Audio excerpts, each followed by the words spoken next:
Hello, everybody, and welcome back to another episode of the Enhance Pod. Now, it's no coincidence that I'm sitting right next to this frame with some of my memories from South African hockey, because today's guest has been a big part of my journey in that space. And it's someone that I've had the privilege of working with firsthand and traveling the world to some interesting places with. He is one of the most decorated coaches in South African hockey, but he's no longer in that space. He's transitioned into, I want to say, a new chapter, and that's what we are going to be discussing today. So, besides his experience leading teams into major world events like Commonwealth Games, the Olympics, Hockey World Cups, he's coached internationally in the US and in the franchise league system in India. Beyond all of those accolades, for me, Gareth Ewing is someone that has lived firsthand the realities, the highs and lows of being involved in elite sport. And he has taken all those experiences, packaged it, and transitioned, and now sharing those knowledge and insights with not just athletes, not just coaches, but high performers, the everyday person from the boardroom to the field who wants to operate at their highest level. So, ladies and gentlemen, join me in welcoming an inspiring figure, an incredible coach that I've worked with, none other than Gareth Ewing. Gareth, welcome. Nick, thanks so much, mate. And it's so lovely to spend some time with you as one of my absolute favorite professionals and best people I ever managed to work with in my career. So lovely to be with you today. I think we've had a lot of interesting chats on our tour. So when we found the opportunity to connect here, I think it just made a lot of sense. And I think one of the things that I look for in guests is people who have interesting lived experience, but are able to translate that to stories that will help inspire and connect with other people. So we've got coaches, clinicians, professionals, athletes, students that listen to our pod, and I've got no doubt that someone in the audience is going to connect and resonate with a lot of your story. Gareth, take us to the beginning, right? Obviously, you've achieved incredibly high levels in the career of coaching in field hockey. Take us through some of your journey in coaching and then how you've transitioned into a different type of coaching. Yeah, Nick, it is a journey. My exposure to coaching in the hockey sense is more than 30 years. From being a student coach, still trying to play hockey at a reasonable level, finding my pocket money through coaching, to transitioning when I was about the age of 30 to doing this full time. And full time in South Africa generally means working in a school and at a club or university, and making that commitment then to seeing how far I could go, believing I had something to offer, believing I had a little bit of talent, I guess, and doing everything from then on to facilitate growth towards. Actually, I said to myself, I want to coach at the Olympics. That's what I said. And putting myself into as many positions as possible where I, A, could get the flexibility from a work perspective, and B, educate and learn as much as I could. And I learned by doing. The first team I coached was an under 14A team at my old high school, Rand Park High. And I coached literally everything in between, from under eights, even sometimes, all the way through to senior national, in the US, in the UK, and growing as I went and making loads and loads of mistakes, and fortunately being supported by the people around me to fill in my gaps, to where I reached, to wherever my coaching career in the hockey space will perhaps still take me. I do feel like I hit a lot of my personal goals in between helping other people reach some of theirs. Working hard, immersing myself in it, doing all of saying yes to every coaching appointment that came along, going on lots of courses, spending my own money to go on courses and qualify myself. And I'm fortunate to have spent time with some very, very elite athletes and very, very elite sport support staff, which made a big difference to the journey for everybody involved. Around 2020, I started to explore how can I commercialize myself a little bit better? How can I look at other career options? No coincidence it happened during that COVID time when we know so much change took place, and during that time also preparing for the Tokyo Olympics, which had been delayed by a year, um, and discovering that human performance overlaps into basically every aspect of life, and transitioning over that period of time into working with my wife Mandy in our company Heroing and coaching high performing individuals, not just on the sports field but in the boardroom. And it's been extremely exciting. It's an ongoing journey. The growth never stops, the challenges never stop, the fear never stops. But it's been amazing to be using my skills and growing my skills in a slightly different direction. But the foundation has come from the sport, which I'm very grateful for. Gareth, I want to just touch on or pick on some of the points that you've raised there, especially now transitioning into a different sphere of coaching. But as we said offline, there's a lot of parallels between the two. But talk to us a little bit about some of the contrasting highs and lows that you experience. I mean, you're going to major world events, but there's a hidden side that I think people don't see, or maybe you didn't see when you were aspiring to kind of reach those levels.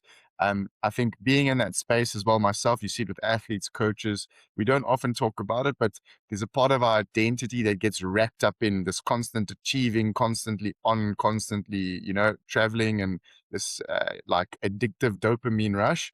But sometimes when it's quiet around us, there's some really dark spaces.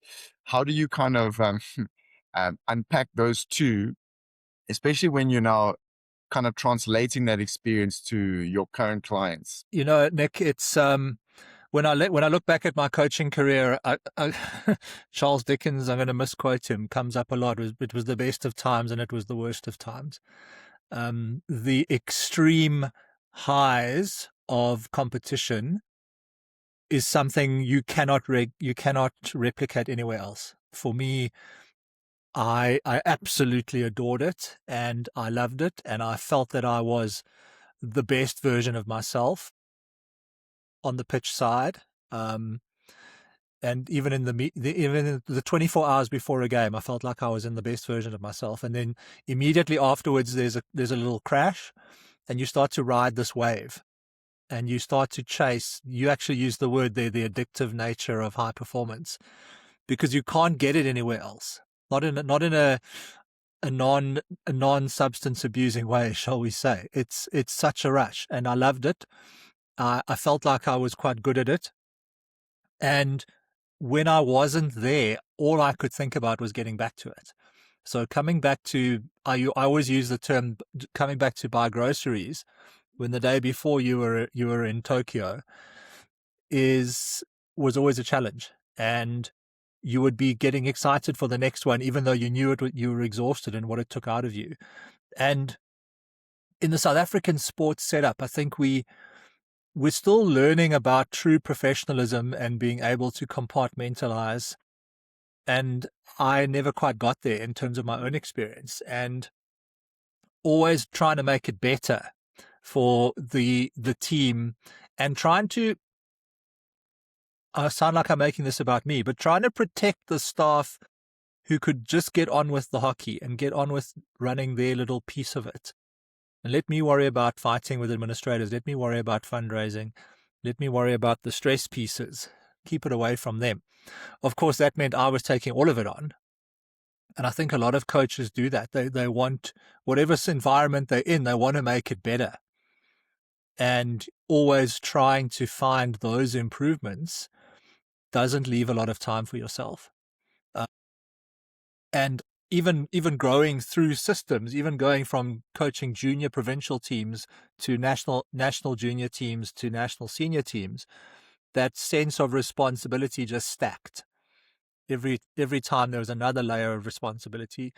And then you didn't want to bring it all home with you because you didn't want to dump it on your wife. And you would then keep it inside yourself. And that ability to process, to let it go, sometimes you'd find it in unhealthy ways, eventually just, stack up. I keep thinking about it from terms of stacking. And finding that balance is something I didn't actually ever get right. I never got the balance right.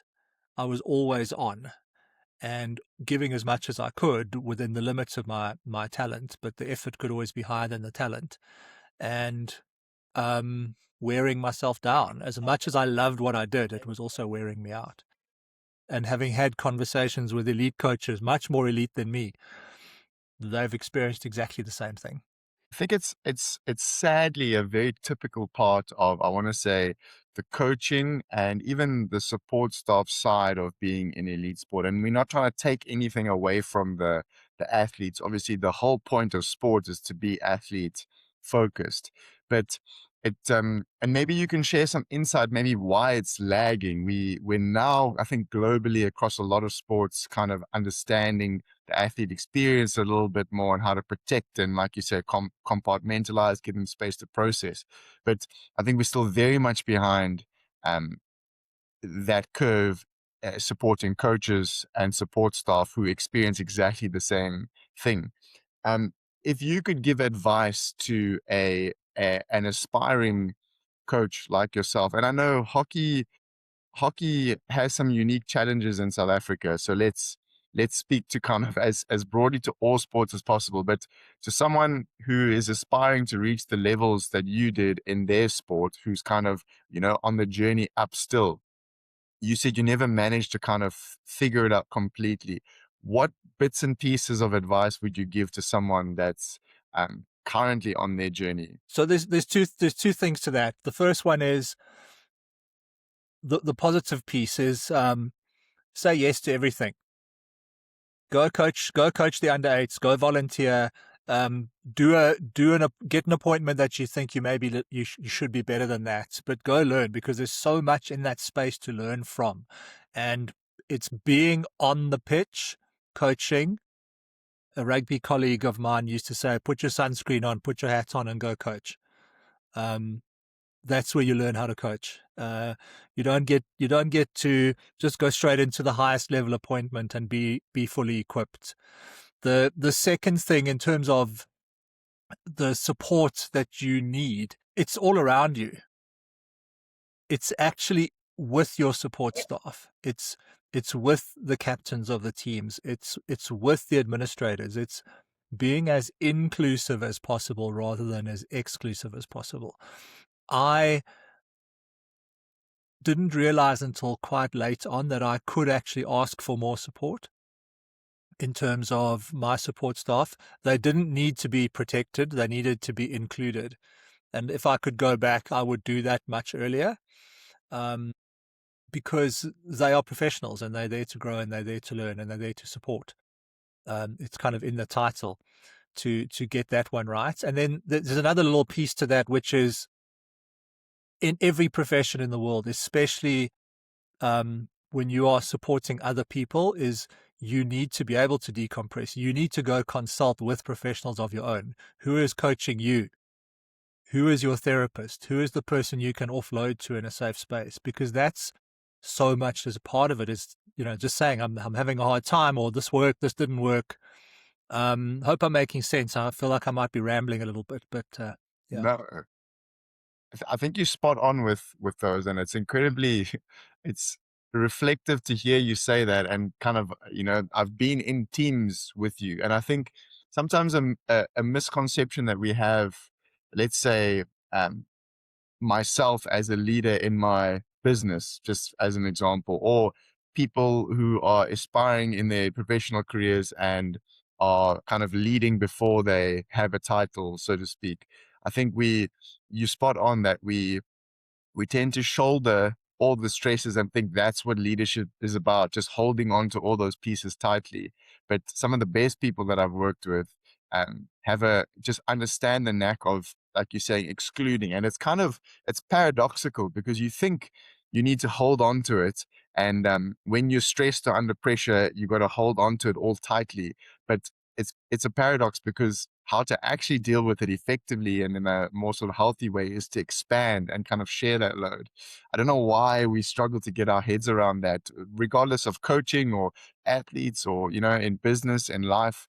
It's a real kind of paradox that we struggle with. It certainly is, and it comes from a good place, because I believe what we want to do is we want to give other people the freedom to not worry about it, and we think that keeping it to ourselves is the best way of doing that. Keeping the kind of setting the example of stoicism, and just get on with it and make the most of it and don't worry because the tour will be over. But the tour never really ends. Is to know that we're only as good as the people that we can support and that are around us to support us in return. And being honest enough, and it's role modeling as well, isn't it? Because now I sit in a coaching space and I'm saying, well, how deliberate can you be about expressing your needs? How deliberate can you be about telling people you're not okay? How effective and deliberate can you be about the emotional language you use to describe your current situation? And I didn't do those things. And it's no surprise that eventually I ran out of capacity to carry on doing it. Springs, I want to just touch on that point and dive a little bit deeper there. How did you know that? I mean, you've got such a incredible awareness when I hear you speak now, and I think that's probably the power of how you can help so many people or so many high performers, leaders, across, professional spaces and landscapes. But how did you recognize that things were not working the way you were, or the way you wanted it to, how did you recognize that you had kind of hit the dead end or run out of rope? So slowly, and then all at once. When I when I came back from the Tokyo Olympics, literally the day I got back, I was lying in bed chatting to Mandy, and she said, "I think you need to go and see someone to talk through this." And I said, "No, I don't. I'll be fine. I just need to have a rest. It was a hectic time. We'll need to have a rest." And the longer I then stayed in it, more and more evidence was being presented to me. In my mind, but also actually in my body. My body started to break down because I was not taking any time out for myself. Niggles would take months to heal. I got COVID like really badly. I just didn't ever recover from anything, and my body was giving me all these clues, like sore legs, sore back, and the body does give you evidence of stuff that isn't right, because you carry yourself in a slightly different way. And I don't want to dip into the science because I know I'll just mess it up, but there's definitely something about terms of how you carry stress in your body, and eventually your body starts to say, hang on, we need to sort this out. And I didn't listen. And then the exhaustion of constantly worrying about the team, getting the team right, it just was incremental. Then I would start to soothe. I would start to try and escape from stuff. I would spend hours and hours and hours like lying on the couch at home, literally just staring into nothing and losing time. And what's happening there is you're losing awareness. You're not noticing the signs you're being given. You're not noticing how you're feeling because you've stopped using tools. And that loss of awareness eventually boiled over to, picking fights with car guards and overreacting to the most minor situations, because what you're actually looking for is the high performance peak, and you find it in the wrong places. And then, literally probably the worst professional day of my life, resigning at 3:00 in the morning in Malaysia because I realized I wasn't going to get to the next tournament. And going to a doctor 3 days later when I got back from Malaysia, and the doctor saying to me, have you going through the standard depression test, like, have you thought about self-harm? And I said, I can't say that I haven't, because you just get stuck. So losing sight of yourself and losing access to your toolbox of coping mechanisms, forgetting how to open it. It didn't happen overnight, but if I look back on it now, I can see all of the signs. I can see all of the evidence. I can see all of the times I said, I'll take care of this later. I've got other stuff more important to worry about. And then I ended up, because I was so determined not to let anybody down, that I ended up letting them down because I couldn't finish the appointment, which is something I have to live with. And not to make it about me, but it's something I have to live with. Because the story I tell myself is that still now, 5 years later, that I let people down. Thanks for sharing that. And I just want to make a note of saying I really appreciate you sharing that, because I think there's parts of that that I resonate with, and I think a lot of people are going to resonate with as well. And you discussed it so candidly and gave us all the insights into the backstory there. I think you sort of mentioned, or you ended off with saying that narrative that you tell yourself is that you still let people down. But I think now you've got the awareness to know that that's not maybe the case. And I hope that you recognize it takes a lot of bravery to kind of turn that around. And I think we all kind of might experience this at some point of our lives or career.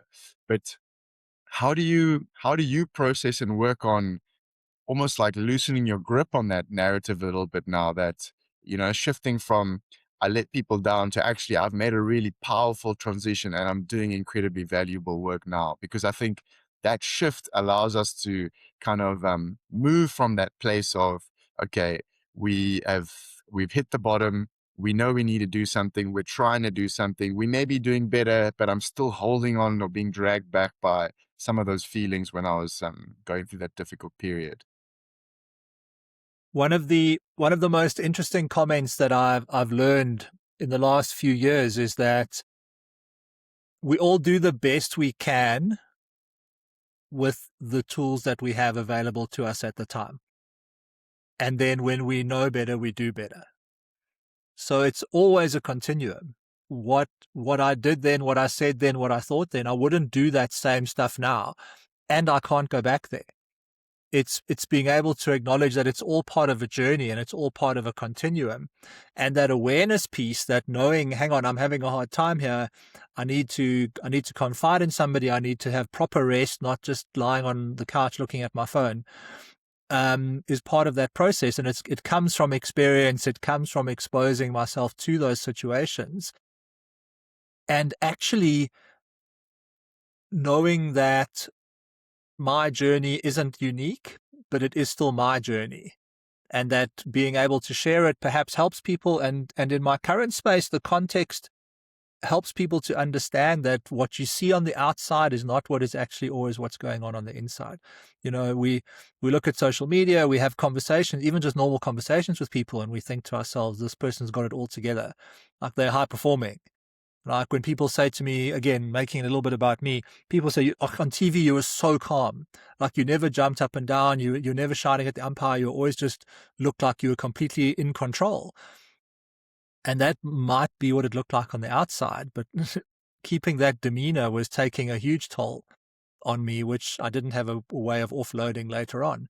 And I actually often think, Nick, I think back to, like, I'd go into the physio room and you would be treating the guys, and you were actually a place where they could offload while you were doing treatments with them, because it was a completely safe space where they had an opportunity to have that outlet and spend a little bit of time and just decompress. And don't underestimate the physical touch piece that was going on, because we know that's part of a processing piece. And maybe I didn't have that. Maybe I should have spent more time on the physio's bench when I had a chance to, just to give myself a chance to decompress a little bit. So yeah, the tools come with experience, and you can pick up some of those tools before you go down the journey that some of us went on. And the journey is also, again, I said there's overlaps in the journey, but some people don't experience this at all. Some people are just like, it doesn't bother them. The stress actually makes them better. There's good stress and there's bad stress, and no stress is not good for you, and some stress is good for you, and too much stress is really bad for you.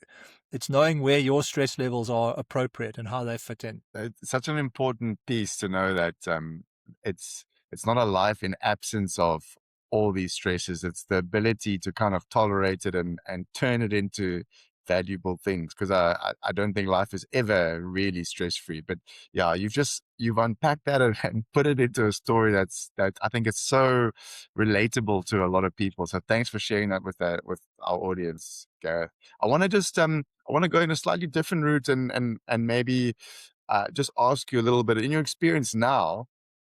Do you think this is a this? Uh, I'm asking you as a man asking another man, but do you think it's a male characteristic to kind of struggle with these things of like decompressing, sharing, and expanding outwards, and looking for support or kind of being vulnerable? Is that kind of typical in your coaching experience now that you find this in men? Um, and I want to say generationally, do you think younger generations are doing this any better or different to guys that are a little bit older? Or yeah, My experience at the moment, Nick, is that there's definitely a generational piece where people my age and older are less willing to say I'm not having a good time because they are fearful of getting judged and fearful of getting labeled. I do think that with younger generations, they are a lot more in touch with their feelings. I don't know if it's because they're exposed to more information, they're exposed to more emotional responses online, whatever it might be. But I do feel like the younger the client, the more eloquent they are in terms of expressing what they need. Sometimes their way of expressing it comes across as a little bit self-centered. And that's my lens as an older person.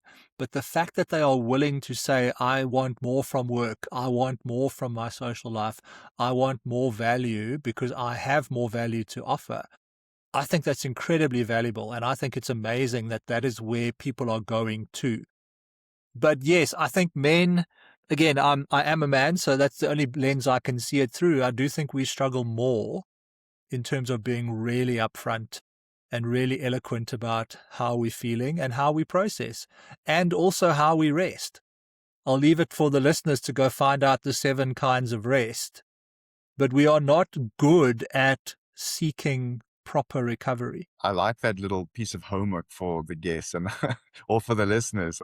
I think it's always valuable, and you'd be surprised at how many people take that third and then go look it up. So looking forward to discussing that with listeners when I bump into people and see them online.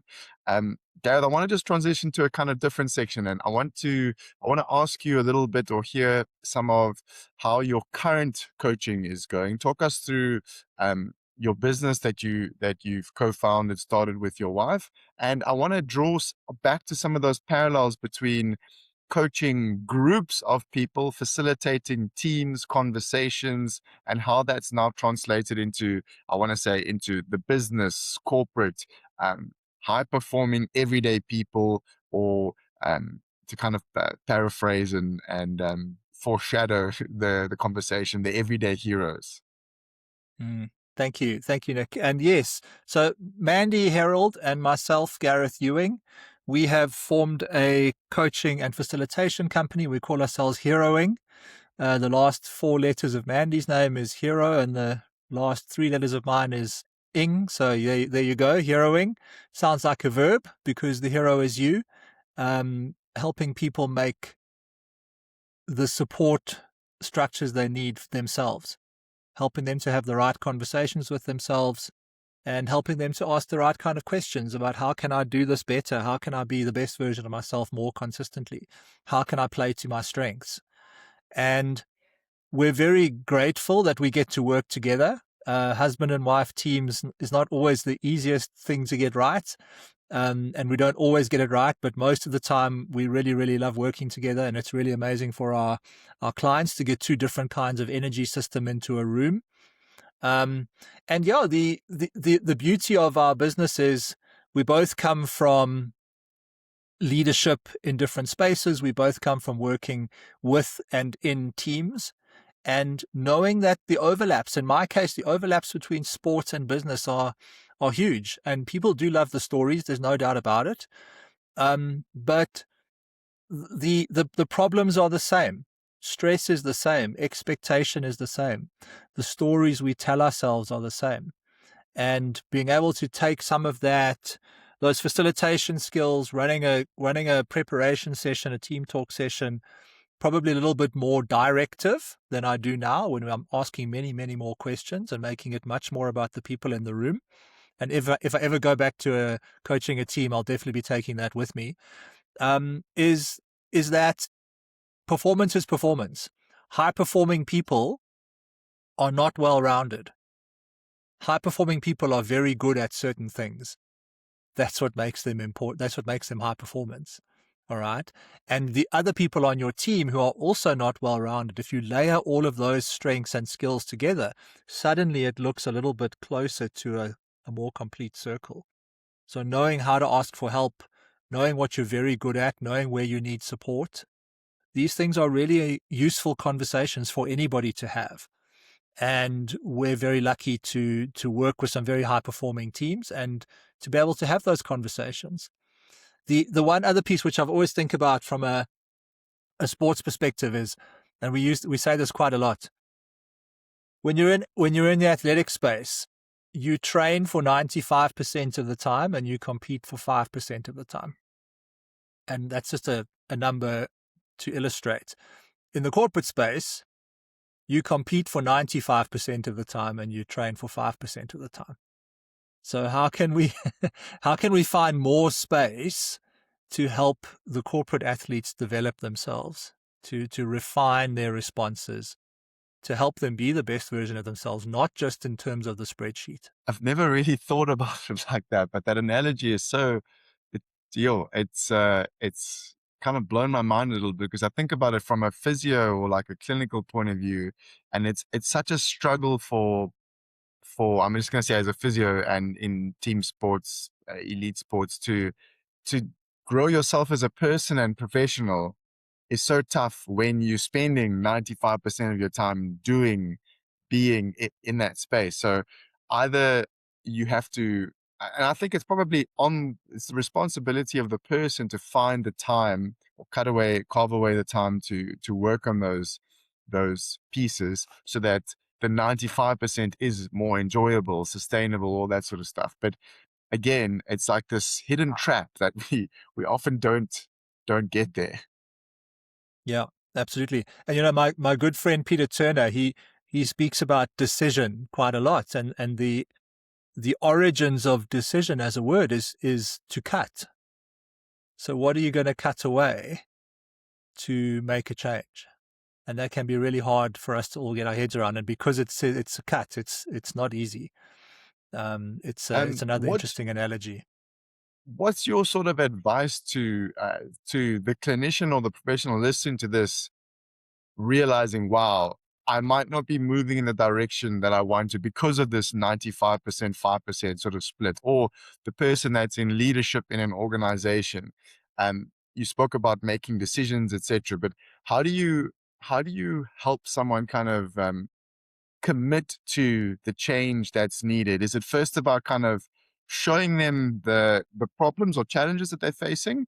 But is action is a hard it's so hard, I think, in the like fully developed adult, because we might just say some people, they're set in their ways and they do things because they've always done it like this XYZ. But how do you get someone to kind of have that mindset shift of, okay, I'm seeing challenges, I know I need to be or do something differently. Now I need to take action to actually changes, because that's scary for people that are kind of solidly stuck into their careers. Maybe you're a little bit more fluid in the early part, but once you're in your 30s, 40s plus, you kind of established in the way that you operate in a professional space, but you might be frustrated with how things are working out. So it's an interesting thing because obviously I've transitioned in my career, and actually in a certain way, perverse way, I'm grateful for my burnout, because I would not have made the radical change if I was not utterly burnt out, where I'm feeling desperate.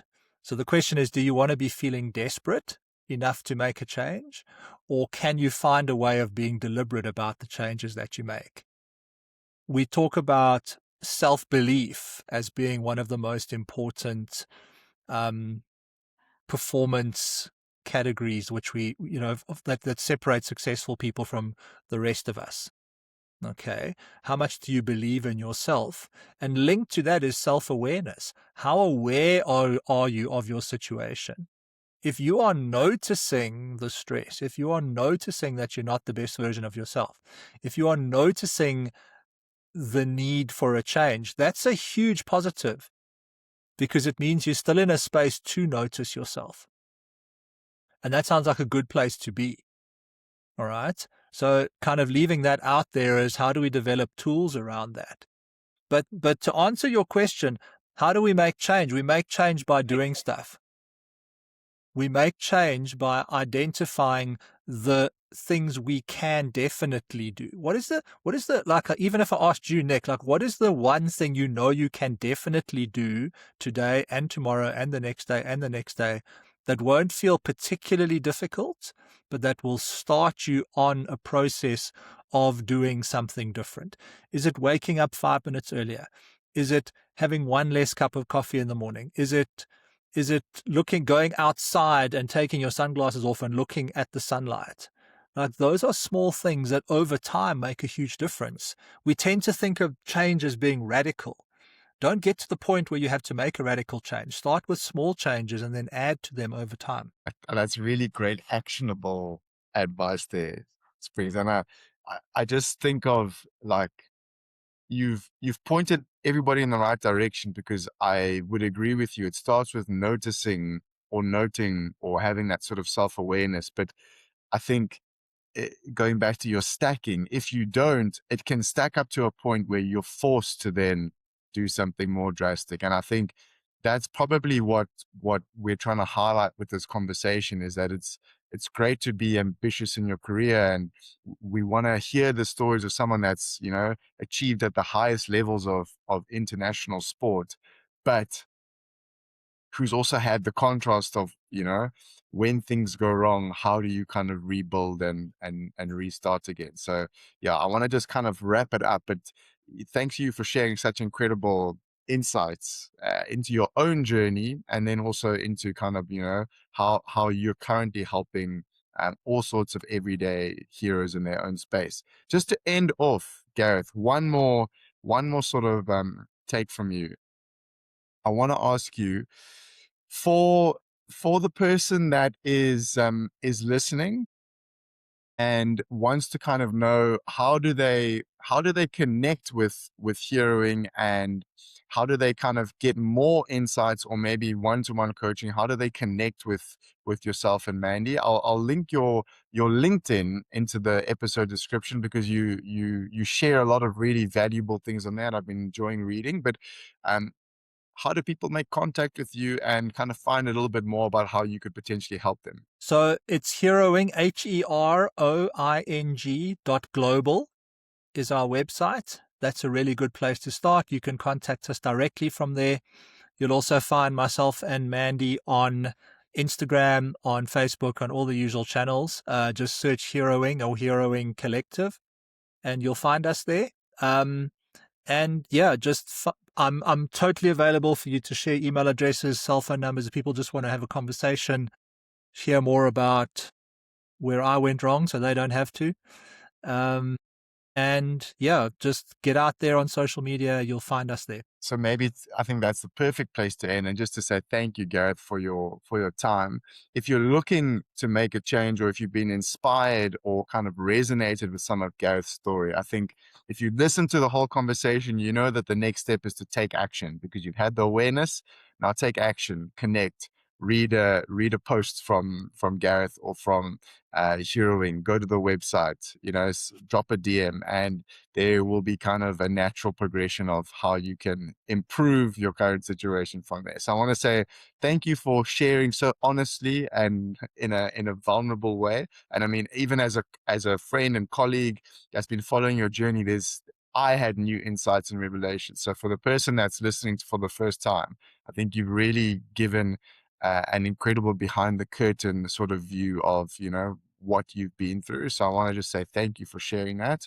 And I hope that this conversation has been really valuable for listeners. Gareth, I don't know where your journey is going to go, but just from this conversation, you're doing incredible work. And I hope that the coaching and sport world isn't quite done with you yet, but I think when and if you come back, it's going to be in a new way. And I think it's going to be, I'm looking forward to seeing what that could look like in the future. So all the best to you and Mandy, and thanks for your time. Nick, thanks so much. And thank you for opening up the space for conversations. These are such important conversations, because performance is not just about the results. So very grateful to have spent time with you today, and I'm looking forward to catching up again soon.